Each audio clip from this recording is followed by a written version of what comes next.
In May of 2010, 16-year-old Kalief Browder was stopped by the police for allegedly stealing a backpack. Okay, so you have no idea why you were arrested? No. These seconds changed this man's life forever. 3 years on Rikers Island without having been convicted of a crime. He was in solitary as a teenager for 14 months in a row. I lost my childhood. I lost my happiness. The trial was repeatedly delayed. I went to court about 30 times. Plead guilty today and you can go home. He said, no, I want to make this system work. This happens every day and I feel like this gotta stop.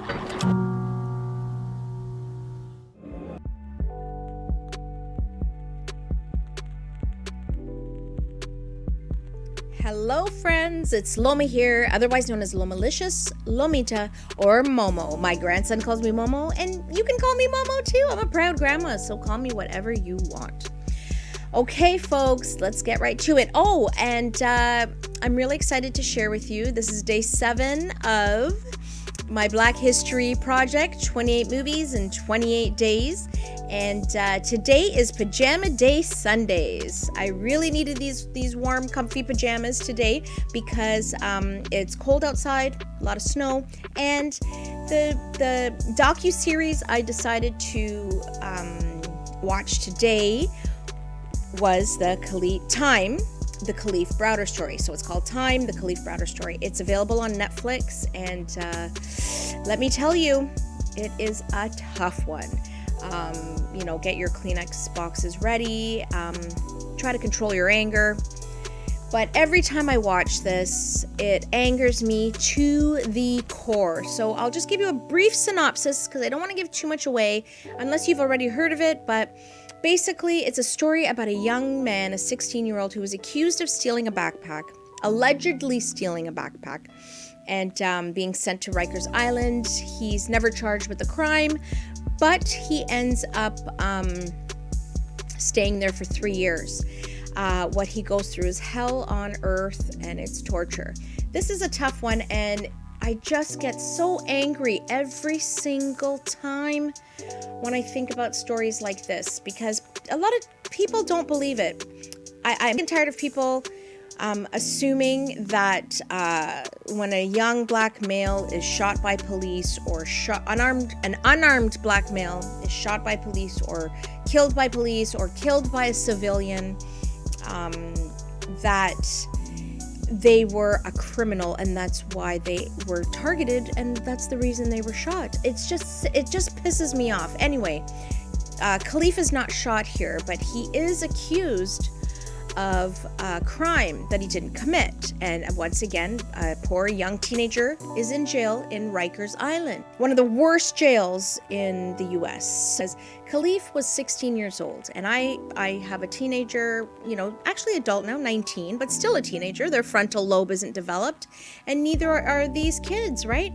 And kids do stupid things. So he did get in a bit of trouble before he went to jail. He had a joyride in an ice cream truck. But the thing is, he got in trouble for this joyride in this ice cream truck and was on probation when he was arrested for this crime of the backpack. I'm just so mad with the police that handled this. I'm so upset with the people who handled the inquiry, because after he was freed, they had to investigate because of everything that had happened, and everything was so wrong, and his story became a national story, and it was outrageous. It was outrageous, and everybody was outraged about it.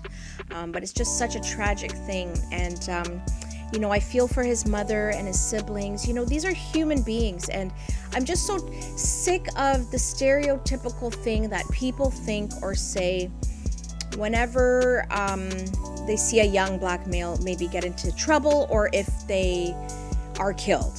And that's the thing that pisses me off, is that the media always tries to some sort of criminal, or they had a bad side to them, or there was something wrong with them. So again, look at Ahmaud Arbery, who was shot by the 2 men. He was the jogger running down the street.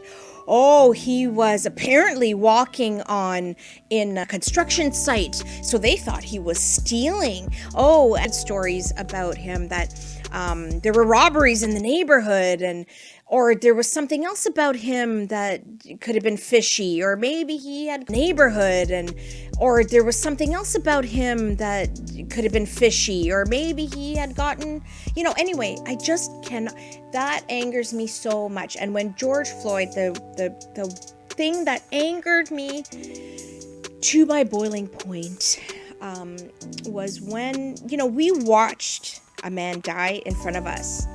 And can you imagine that people would say, well, he was high on something anyway, or he was a criminal anyway, or not just high on something, but he could have been under the influence, or it looks like, that does not matter.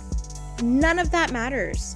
He was an unarmed man, and he was accused, and he wasn't able, he was judged, there was judge, jury, and executioner right at the scene. And you know what? That's what they did to Kalief. Well, not execution style, because it wasn't at the scene, but basically, because Kalief had made mistakes, they used all that against him, and really, he suffered. They made him suffer for nothing, because he refused to say, because they told him, you can leave jail if you plead guilty, and he refused, because he said, I'm not pleading guilty to something I didn't do. Anyway, this is a tough one, a tough watch, but it is something that we really need to watch these things, because we need to be aware that these things do happen, that the stereotypes that we place on young black men and on black people in general, and people need to be punished. But anyway, there goes my dog barking, and that is a sign that it's time for me to go. So have a good night, my friends, and I please hope you, please, I really hope you watch this one. It is a 6-part docuseries, and each episode is about 40 minutes. So have a good night, my friends, and we'll see you tomorrow on day 8.